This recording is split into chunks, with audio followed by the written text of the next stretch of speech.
Yo, yo, yo, guys, what is up? And welcome back to another episode of the Warriors Invitational. It's your boy Gotham, my boy Chuck. Missing you, Matt, today, but we got the gruesome twosome here. Little Splash Brothers duo. Shout out Steph Clay. Claytheus in the house. Chuck, how you doing, brother? Welcome back. Happy Friday. Yeah, man, we're doing great. It's a beautiful Friday. We're hanging out. Jimmy Butler is a warrior.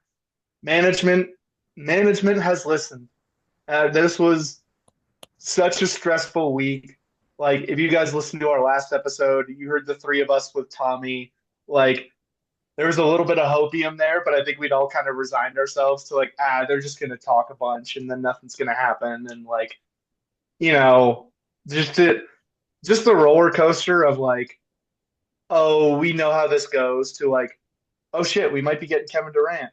To oh, we're definitely not getting to Kevin Durant. And then suddenly it's like, wait, Jimmy's a warrior? Like what the hell? Like where did that come from? Yeah, that was an Um, insane 30 something hours. Yeah, like talking to our last episode, Tommy was on I think Wednesday, I want to say, or Tuesday or Wednesday. And then we obviously trade deadline was Thursday. Jimmy was a Warrior Wednesday evening. So lot of crazy stuff, man. But you're right. Jimmy Butler officially a Golden State Warrior. Signed an extension, 2 years. I think it was actually 112 is what I saw on like NBC Sports after the game on the Jazz game that we blew. But I think it's to 112 with obviously some sort of buffer for bonuses and things like that. But Jimmy's locked up now for another three seasons, two and a half. And the Warriors, like you said, Chuck, they picked a lane, and I think that's what we wanted them to do. One way or the other. Obviously, if they had gone all in on a rebuild, would have been tough to swallow. So this is definitely the path of that most Warriors fans wanted to see, putting guys around Steph. And we got a second guy, man. We got a second option, a proven dude who is taking teams to the NBA Finals, is an absolute killer in the playoffs, and a dude that, man, just watching the last couple games and just watching Steph empty the clip, Warriors need another guy that can go and get 30 on any given night. And Jimmy Butler is that guy, man. So Chuck, talk me through, man. What was your reaction just to the trade deadline in general? I guess the Warriors, obviously, there's a lot of talk with the KD stuff, and then obviously reports KD didn't want to come back, and then, were they going to make a move? Was it going to be a salary dump, stand pat? And then obviously Wednesday, I think around 5, Jimmy Butler officially a Warrior for Wiggins, Kyle Anderson, Schroeder, Lindy. It was a big five-team deal. Wiggins to Miami, essentially Wiggins for Jimmy Butler. If you really look at it with guys that are playing and things like that. But walk me through your initial reaction to Jimmy and kind of what your thoughts are on what a Jimmy Butler, Steph Curry dynamic duo looks like going forward. yeah, so I mean, I think right off the bat, my initial reaction, I also had a little mini roller coaster because I was at the store with my girlfriend, like we were just grocery shopping, like trying to plan what we were gonna do for dinner. And then the notification hit, but I hadn't seen the note. There was no notification yet that he had signed an extension. So I'm like both arms on a shopping cart like this, just like, oh no, like did we just trade for expiring Jimmy? Um, Thankfully, right after we got through checkout, the extension notice hits. So I'm like, all right, we're good. He's locked in. That's what they needed to do. Um, I think the package was really good. I think, it's kind of a tough situation where, when a star is that openly done with his franchise and also about to head into free agency, the team doesn't really have any leverage in trade talks. But Phoenix being involved, if there's only one bidder, then the bidder gets to dictate the price. But if there's two, then you kind of got to pony up a bit. And I think there was some worry that maybe Phoenix could swoop in, put some things together, and get that deal done. Um, so I think the Warriors had to buck up a little bit, but and it tells me two big things before we even get to the on-court fit. One, ownership is serious about this team clearly needed help. I mean, we just saw it in that Lakers game last night. Like Steph was dying. He can't. create the way he used to. He can't shoulder the offensive load if there's no other creators. I mean, Jimmy not being ready and Wiggins being out is a factor, but we've seen it all year. Uh, and it tells me ownership is serious. It tells me they're listening to the stars. We got some interesting Draymond quotes where Draymond's just like, this is what we wanted. Like, this is what we were asking for, and they did it. And it also tells me that they're willing to make the hard decisions on the future, because, is Wiggins quite the part of the two timeline guys? Not necessarily, but he's still young. He's under control. Like there's a world where, Steph retires in a few years, Draymond retires, and Wiggins would be like one of the veterans to help the young guys along in this insane vision that they created in their head. Um, so I think being willing to move off of him and move off of this year's first round pick, barring like total disaster collapse, that pick is going to go to Miami because it's top 10 protected. Mhm. Uh, so I think that they were willing to move off Wiggins. I don't think they were really too worried about moving off the role players because it's clear that depth wasn't helping this team anymore. And I think giving up that pick and giving up Wiggins is a solid indication that they're willing to give ground on the two timelines thing in order to please Steph, in order to please Draymond to make a more competitive team. So it does, like, I do have a little pause where I'm like, okay, here we go. Like another deadline where Kuminga survived and Pods, TJD, Moody, they all survived. Uh, it does, I am a little worried about the Kuminga restricted free agency situation that's Yeah. coming down the road. But, they've given a solid indication that they're willing to mortgage some of the future to make this team better in the next couple of years. So that gives me a lot of hope. Yeah. Definitely, man. I mean, those are some good points. Yeah, my initial reaction, obviously, I was just kind of saying, I was at work and we were just everybody was just talking about the trade deadline. And then one of my coworkers was like, dude, Jimmy's a Warrior. It's like, no way. Kind of similar to the Luca thing, like saw it and I was like, okay, wow. And then same reaction as you. I was like, well, he said he's not going to sign an extension. Did we just, salary dump Wiggins and is it just like a 30 game rental? But saw the extension and then that really, in my eyes, not only for this year, but it really just said like, hey, we're going all in for the next 2.5 years. Like the books are clear after 2027. Like, Steph's contract's up, Draymond's contract's up, Jimmy's contract's up, and they're making whatever 90 mil or I don't know, more than that, whatever the math is on that. But they're making like 83% of the Warriors salary cap right there with those three guys. So it's going to be a 2.5 year sprint to the end of the quote unquote, or not the quote unquote, the Steph era. We'll see. I mean, 3 years from now, Steph's going to be in his 40s. In all likelihood, like I would be shocked if he signed another extension. But you know, th- to know that okay, we have a plan, like we have a pathway for the next 2.5 years. This year is going to be interesting just because I think it's going to be, and I think that's why they didn't make any more moves at the deadline. Obviously, it sounded like they wanted to get Vooch, but the asking price was too high from the Bulls. And I'm fine with that. I don't think it's worth giving up another first round pick after giving up this year's to get Jimmy. But I think this now you're at the point where the roster is going to be like the next 31 games are going to be, hey, what does this team look like with Jimmy, Steph, and Draymond? And what do we need to fill this out? Because obviously the Warriors still need a shooting guard.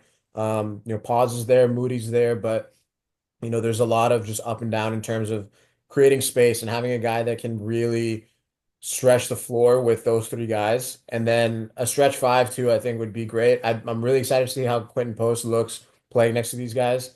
I think just the way his length, his ability to hit three, really space it with Jimmy especially, I think is going to be interesting to see. But my biggest reaction to this trade was next year is championship or bust, no question. What this offseason, what this team can do in the next 31 games. Next season is going to be the biggest all-in effort we've seen for the Warriors to go get that fifth ring since, maybe since they signed KD. I don't think we've had more higher expectations on a front office and now a team to really go all out and go. go get that last ring, which is awesome. You know, this is the kind of basketball you want to see. This is the kind of expectations that you want for the Warriors. Everybody can argue, you know, like they're 3 years late. They might have missed the window, and you might be right, but better late than never. Obviously Steph is still playing at such a high level, and you're seeing it, man. Like my thing with this year's Warriors and even years past, but especially this year, they've blown so many games, and they've gifted away 10 games I can think off the top of my head this season, and you're sitting at 25 and 26. And so having a guy like Jimmy Butler who can not only help you in the clutch, but is going to alleviate that pressure off Steph down the stretch, like you just got to think that that's going to help you close out a lot of these games. The Warriors are always in clutch games. The Warriors are always playing teams down to the wire. Having another killer on the court like Jimmy, next to Steph, next to Draymond, you're just more confident. And I think that all Steph needs is just a little bit of help. We're seeing, I mean, he's emptying the clip. He's still getting able to get 30, 35 a night when he needs to. So I'm excited for it, man. I really am excited to see how this team looks. Jimmy sounds like he's going to be playing tomorrow against the Bulls, which, you know, a really cool way for him to start off his Warriors career. But next 31 games, man, are huge. The Warriors are obviously 25 and 26. They're sitting at the 11th spot right now, but you know, the sixth seed, they're like 3 games out or something, 3.5 games out of the sixth seed. So they have the 10th easiest schedule in the remaining in the league. You've added Jimmy Butler. You're a team that, you know, for lack for I mean, for all you can say about, you know, making other moves and could they have had a trade, they kept pretty much all their young guys, Moses, JK, Pods. They still have guys like Buddy, GP, Loon. So the depth is there on the team. The defense has always been pretty good this year for the most part. And then adding a guy like Jimmy who can play both ways, who can obviously go get you a bucket anytime, can just slow the Warriors down a little bit. I think is going to be really helpful. But yeah, you're in a sprint for the next 31 games. Can you sneak into the playoffs? Can you get, you know, at that seventh, eighth seed where you just have to win one play-in game? And I think you're seeing it with all the veteran teams in the league right now. I think in the West especially, it's wide open, man. Like OKC, respect, Dallas, respect. Like there's good teams out there. I'm not saying the Warriors are going to cakewalk to the finals again just because they got Jimmy Butler, but the West is still very, very open. And so giving yourself another guy that you can line up in a 7 game series next to Steph, I mean, that's all you can really ask for. Every team has, you know, that kind of duo right now. LeBron, Luca, you got Shea and those guys. You got Ant and, you know, Rudy, I guess, and then all those guys. So, you know, they've got everybody's got kind of a duo right now. And it was Steph, Pause before and Draymond, but adding a guy like Jimmy, I think is once you if you can get into the dance, you have an opportunity to really say, hey man, we can take anybody to 7 game series because we trust Steph Curry and Jimmy Butler. And that's where I'm at right now. Can you get into the dance in the last 31 games? Which, you know, 21 and 10 is not out of the question, man. They have the schedule to do it. Yeah, I think he's made a good point too on the schedule. Like they're set up well, move fast down the stretch. Um, I think too we're going to see a lot of like, we've seen Quentin Post. He's been starting a lot. He got converted to fill one of those open roster spots.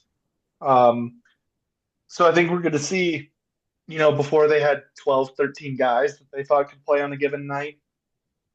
Now a lot of them are gone. So I think we've seen, obviously Steph, Jimmy, Draymond. That's the main trio. And then you've got Pods, Kuminga, Looney, Healed. I think those are more like your priority rotation guys.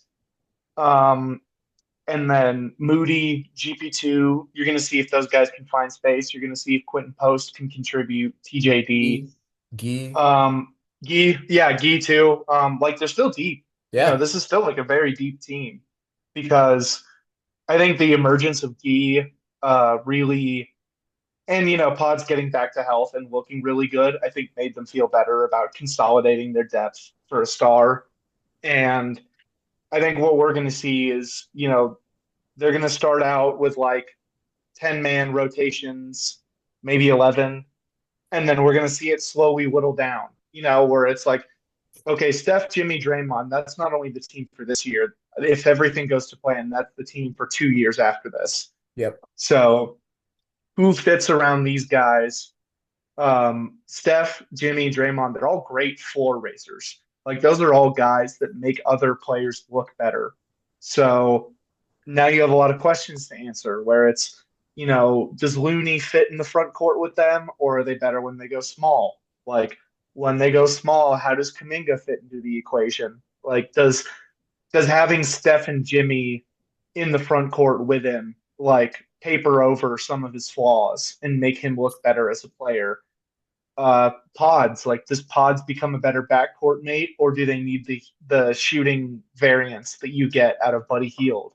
Like, do they need to press that? Hey, he might go 0 for 6, he might go 5 for 6. Like, we need to take the swing there.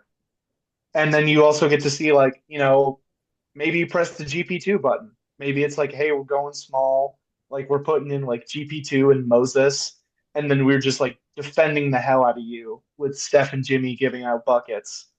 Um, there's a lot of ways they can go with this, and I think what's really cool is that Jimmy fits in so many different ways because he can play different defensive roles. He's a perimeter player, but one who thrives like on the block. He loves getting into the paint, trying to draw fouls. He's going to slow the game down a lot because the Warriors are older and slower now. That's definitely a concern. It's one we've brought up before when talking about a hypothetical Jimmy trade. What helps being low and slow is if you don't give up as much transition because Jimmy's getting to the line like 9 times a night. Yep. No transition after a free throw. So that's And going to hey, be he can make free interesting. throws, man. That's something this team struggles with. So it's decent free throw Yeah, shooting. He's over 80% for his career. So good ad right there. I mean, the Warriors are last in free throw percentage. Get a guy that can hit them consistently. So it's a good mix. yeah. Like if your two main guys who are going to be taking free throws are Steph and Jimmy Butler, like that's pretty good. Good. And so I think a lot of this is, they have a lot of interesting pieces that maybe they can figure something out for this current season. And I think a lot of it is about building into next year because, as you said, there were other potential deals on the table. Like maybe Vucevic could be a part of it. Maybe, there were other small pieces they could have gone after. But what I think is good is that they've set this up to where they can bring Jimmy into the fold. They have 30 or so games to push for this playoff run. And if you get to the playoffs, now you kind of get to collect some data on, okay, here's what worked with this trio, here's what didn't. And then you can go into the off season with all these contracts. Like you can re-sign GP2 and Looney with their bird rights, and you have all the young guys. You have, Moses is under control, Buddy's still under control. Like you might have like 30 or so $1 million in tradable salary before we even get to Kaminga and what they do with him. And I think also too, like we heard Mike Dunleavy say it in his presser after the trade deadline. He says, once we get to the draft, we immediately have like several first round picks Yeah. open up. Like we've got ammunition. If I remember correctly, they only owe one future first. So They got when you a get, lot of assets under their control once like come this offseason. yeah, like they're gonna have assets. If they have Kaminga, then that could be big salary to use in a deal. If you want to sign and trade him along with some picks for a star, that could be on the table. If there's like a Cam Johnson kind of guy available, you can go, all right, here's Moses Moody, here's Buddy Hield, here's a couple first round picks, let's ride. There's going to be options. So what I'm glad is that they made steps towards Yeah. making a good competitive team again, but they didn't go into this deadline thinking, let's try to just fix it all at once. Yeah. Because, they didn't box themselves into a corner. If they had gone out and gotten Vucevic, yeah, maybe it would have worked great. But then you're kind of tied into this team, for the long run. Yeah. And so what I think is going to be really important is for me as a fan, I'm excited. I'm like, I want to watch Jimmy. I want to watch this trio together. I think this is going to be a good playoff team. Uh, there's one interesting thing too that I thought of was Jimmy has an insane amount of playoff experience. Yeah. And when you combine it with the other Warriors on this team, I ran the numbers this morning. When you look at all the players currently on their roster, they have 579 games of playoff experience Wow. between them. Steph, Jimmy, and Draymond are 423 all by themselves. And then if you look at the top seeds in the West, OKC combined has 178. Memphis has 104. Denver is the only one that's even in their stratosphere with 546. Mm. And that's just because they added Russ. Not that Russ's Yeah, experience yeah. isn't important, but the dude's played 120 playoff games. So, like, they're the only team that has like a comparable amount of veterans. Um, and then you have Houston at 264, but half that number is Jeff Green and Steven Kevin Adams, who are Adams. Yeah. just like not really in the rotation. So, like, the guys they're going to be playing against, it's very likely if they get through the playoffs, they're going to be playing one of OKC, Memphis, or Houston, and they dominate those three teams in terms of playoff experience. So That's big, man. Like doesn't we've it? seen playoff runs where experience matters when it comes to winning the biggest games. And like you said, you got a guy like Jimmy added to Steph and Draymond, who are obviously proven they've lost one series in their entire career in the Western Conference playoffs. So, I mean, you can't go wrong with adding a guy that's been to two finals with the Heat. Obviously, has been in the numerous playoff runs. So, yeah, I mean, great point. Yeah, and I think experience doesn't win over talent all the time. Like at Yeah, the end of the absolutely. day, if we run up against OKC, it's not like they're just going to roll over because we're Mm-mm. experienced. They're going to have Good Jalen team. Williams, they're going to have Chet Holmgren. They're an amazing team, but those things do matter. Like one thing that I think is important is that it's the experience more goes into staying within yourself and not panicking.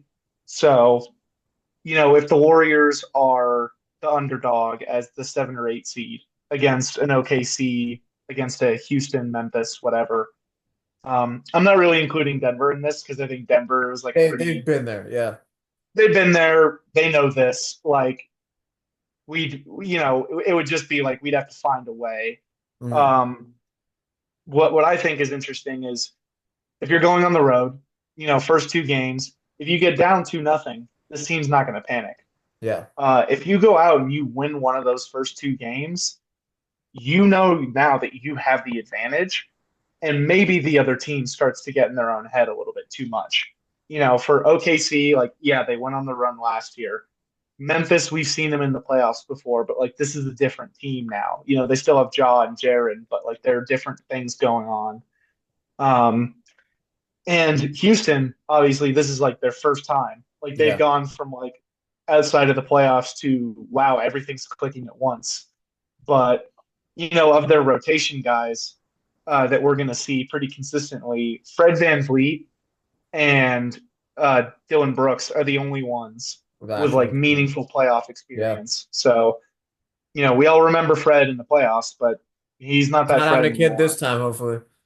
Yeah, no kids on the way. Let's hope. So that I think is going to be an interesting point to see if they can work on this stretch run. I think they can get at least to the upper half of the play in.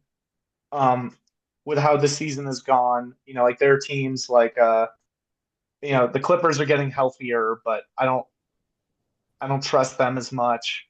Dallas, I mean, And Jesus. AD. I mean, yeah, they have AD, but like I don't know how you recover mentally from that kind of deal.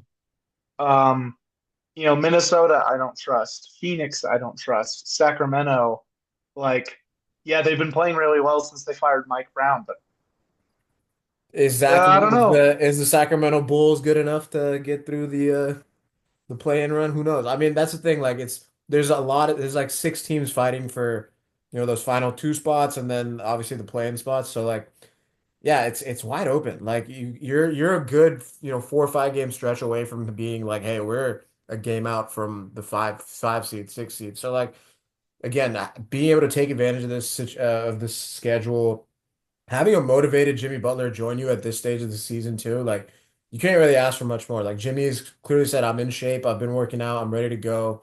Um, Steph obviously needs the help. If we can buy some games where Steph can get some rest and you're still able to win with Jimmy, Draymond, all the rest of the guys. Kuminga's coming back healthy, and I know it's funny to say like, hey, like the Warriors didn't make a move, but we're getting JK and Draymond back. But like obviously they made the move with Jimmy, and you're getting a healthy JK back soon. So this team is gonna have reinforcements coming. Um, Look, after a brutal, 2 game back-to-back stretch of that Jazz game was tough, and obviously the fake comeback yesterday against the Lakers was tough also. But you can kind of use this Saturday as like, hey, this is the beginning of the new season. All-Star break's coming up, so you're gonna get some games under your belt or some days off under your belt. They have a 4 game stretch before. I think they're playing like Houston, Dallas, Milwaukee, and Chicago in some order. Can you go 3-1 going into the break? Can you claw back over 500 into the All-Star break and just say, hey, we are gonna go on a stretch run here and just get into the dance, man. I think they've got the guys to do it. I think adding Jimmy's gonna help out a lot, but if they can stay healthy and get their guys back, the Warriors are deep, man. They still got the talent, they've still got Steph, they've still got Draymond, and now they've got Jimmy Butler. So you're in with a shot, and if you can just get there. Let the cards fall where they're at, and then like you said, man, you're gonna get a lot of good details and data for what to really do for next season, going into this offseason. So they're definitely shaking out well. So overall, got to hand it to Mike and Mike and Joe for pulling the trigger. Fantastic get, and we'll see how it is, man. It's gonna be a fun stretch of Warriors basketball, but. Before we get out of here, Chuckster, anything you got coming up? Anything to shout out? You just excited for the Jimmy Butler saga to start here in the Warriors era? Yeah, I'm excited, man. Like tomorrow, Saturday, we're getting a cracking with Jimmy in the lineup. He already confirmed. I kind of like that his first game's against the Bulls. Yeah, it's kind of You it's know, kind of nice. that's a cool. It feels like I feel so old thinking about when Jimmy Butler used to be a Bull, but it's more recent than you think. Um, but I'm excited for that. Get cracking on some more Warriors tape. Uh, Man, I'm just excited for a stretch run where I actually want to watch these Warriors games.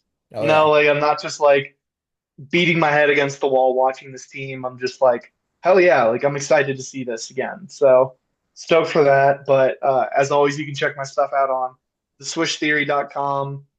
A couple days ago, just posted my mid-season update on all the guys I've been tracking for my player development series. So go give that a read if you think it's interesting. But yeah, other than that, just go enjoy some Warriors ball. Hell yeah, I love it, guys. As always, keep checking us out. It's gonna be a lot of fun content coming. Lots to talk about with the Dubs here over the next couple months. All-Star game also in the Bay Area, so that'll be cool to see. How the Bay's represented with Steph, Draymond. I know Moses is doing the skills challenge. I saw Buddy's in the 3-point contest, so should be fun. Fun weekend. But 4 games before that, let's get back on the winning ways. And Jimmy Butler. Welcome to the Warriors, man. Check out the Warriors Invitational. We'll get you on the show here shortly. But until the next episode, guys. Peace.